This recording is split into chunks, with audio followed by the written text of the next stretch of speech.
Hi, my name is Terry Bings. I am the math tutor specialist at Carl Albert State College, and today we are going to work on solving one-step linear equations. So I have a couple of problems wrote up here already, but we're going to look at this one first. And we have x minus 3 equals 7. So the whole goal with linear equations is to get x on one side of the equal sign and everything else on the other side.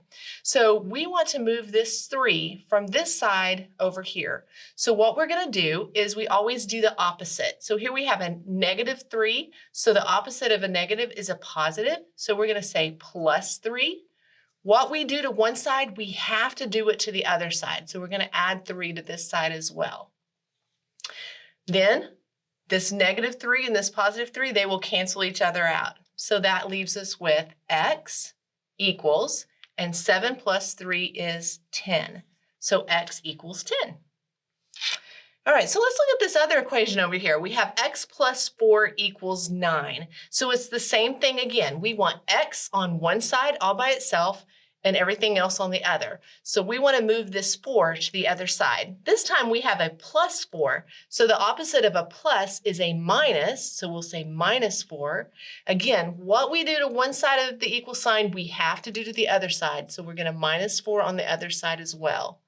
When we do that, our 4's will cancel because plus 4 minus 4 is just 0. So we're left with x equals, and 9 minus 4 is 5.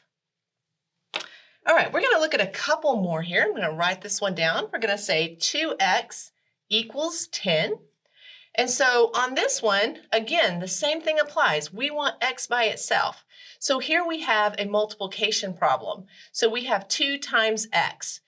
The opposite of multiplication is division. So we're going to take this and we're going to divide by that 2.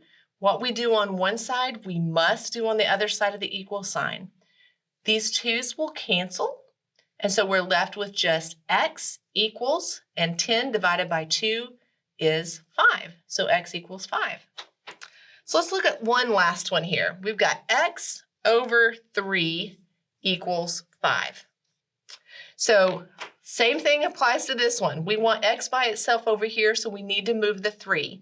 So anytime you have a fraction is just a division problem. So the opposite of division is multiplication. So we're going to multiply this guy by 3. So what we do to one side of the equation, we must do to the other side of the equation. So we'll multiply it by 3. Here the 3's will cancel, which leaves us with x equals, and then 5 times 3 is 15. So that is 4 different parts to do linear equations, one-step linear equations.